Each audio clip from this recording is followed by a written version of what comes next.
Presidente Bukele? Can President Bukele weigh in on this? Do you plan to return him? Well, I'm supposed to have suggested that I smuggle a terrorist into the United States, right? It's always there. How can I smuggle? How can I return him to the United States? Like, I smuggle him into the United States, or what do I do? Of course, I'm not going to do it.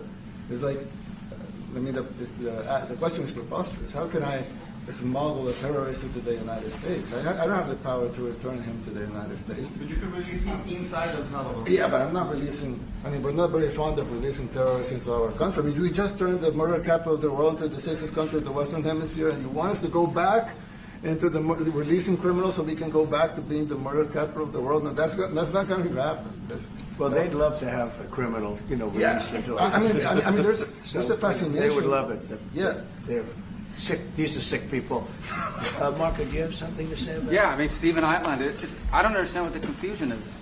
This individual is a citizen of El Salvador. He was illegally in the United States and was returned to his country. That's where you deport people, back to their country of origin, except for Venezuela that wasn't refusing to take people back, or places like that.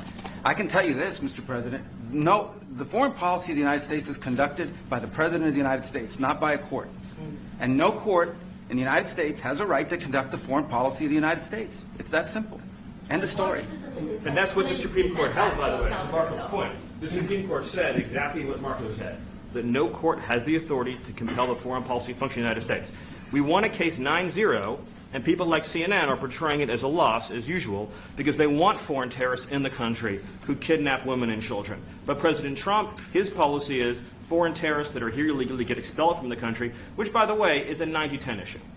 Well, Mr. President, you said that if the Supreme Court said someone needed to be returned, that you would abide by that. You said that on Air Force One just a few days ago.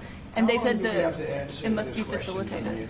Why don't you just say, isn't it wonderful that we're keeping criminals out of our country? Why can't you just say that? Why do you go over and over? And that's why nobody watches you anymore. You have no credibility. Please go ahead.